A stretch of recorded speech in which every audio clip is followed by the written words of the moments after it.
அஸ்ஸலாமு அலைக்கும் வரஹ்மத்துல்லாஹி வபரகாத்து.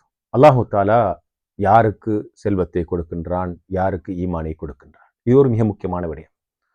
அறிஞர்கள் சொல்வார்கள், இன்னல்லாஹ யுஅத்தி அல் மால லிமன் யுஹிப் வலிமன் லா யுஹிப். அல்லாஹு தாலா அவன் நேசிக்கின்றவர்கள் அவன் நேசிக்காதவர்கள் அனைவருக்கும் செல்வத்தை கொடுப்பான். வலாக்கின் யுஅத்தில் ஈமான் லிமன் யுஹிப். ஆனால் அல்லாஹு தாலா அவன் நேசிக்கின்றவர்களுக்கு மாத்திரம்தான் ஈமானை கொடுக்கின்றான்.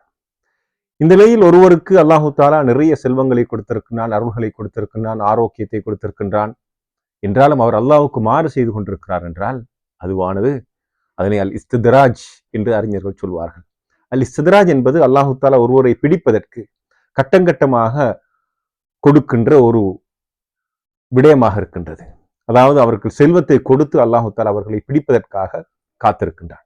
எனவே நாங்கள் அல்லாஹு தாலா எங்களுக்கு எல்லா அருள்களையும் கொடுத்தும் நாங்கள் அல்லாஹுக்கு மாறு செய்து கொண்டிருக்கிறோம் என்றால் நாங்கள் அல் இஸ்திதராஜ் என்கின்ற அல்லாஹு தாலா அடுத்ததாக எங்களை பிடித்துக் கொள்வதற்கு காத்திருக்கின்ற நிலையில் இருக்கின்றோம். எனவே நாங்கள் மிகவும் கவனமாக இருக்க வேண்டும், அல்லாஹ்வை நோக்கி திரும்ப வேண்டும். வஸ்ஸலாமு அலைக்கும் வரஹ்மத்துல்லாஹி வபரகாத்துஹு.